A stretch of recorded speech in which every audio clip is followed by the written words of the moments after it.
In today's video, I'm going to teach you how to move buttons in Shopify. Whether you're updating your store's design or just trying to keep things fresh and customer friendly, knowing how to customize the placement of buttons can be incredibly useful. So let's dive in and get started. First things first, we need to log into your Shopify admin panel. Once you're on the home page, locate the online store section on the left-hand menu. Clicking here will lead you to the area where you can manage your store's themes. This is crucial because the theme is essentially the backbone of your store's design and user interface. By tweaking this, you can change how customers interact with your site. Now within the online store section, you'll find an option labeled Themes. Click on this to see your current theme and any others you may have previously used or are considering using in the future. Managing themes allows you to ensure consistency in branding and user experience.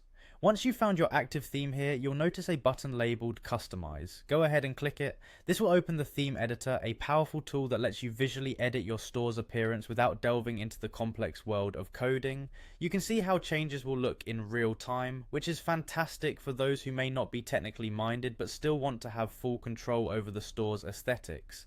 With the theme editor open, navigate to the section of your site where the button you want to move is located. This might require you to click around different sections in the left-hand sidebar until you find the correct spot.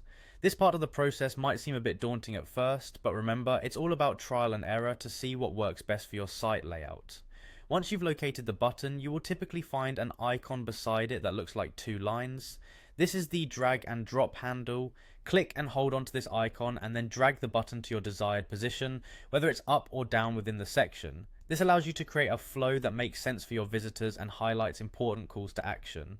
After you've moved the button to the perfect spot, remember to click the Save button located on the top right of the page. This is essential to ensure all your changes are stored and applied to your live store. It's always a good idea to preview your site after making changes to ensure everything looks just right from a customer's perspective. And there you have it. By following these simple steps, you've successfully moved a button in your Shopify store. Customization is key in creating a unique shopping experience, and now you've taken a step further in crafting a site that truly reflects your brand. Thanks for watching, and happy selling.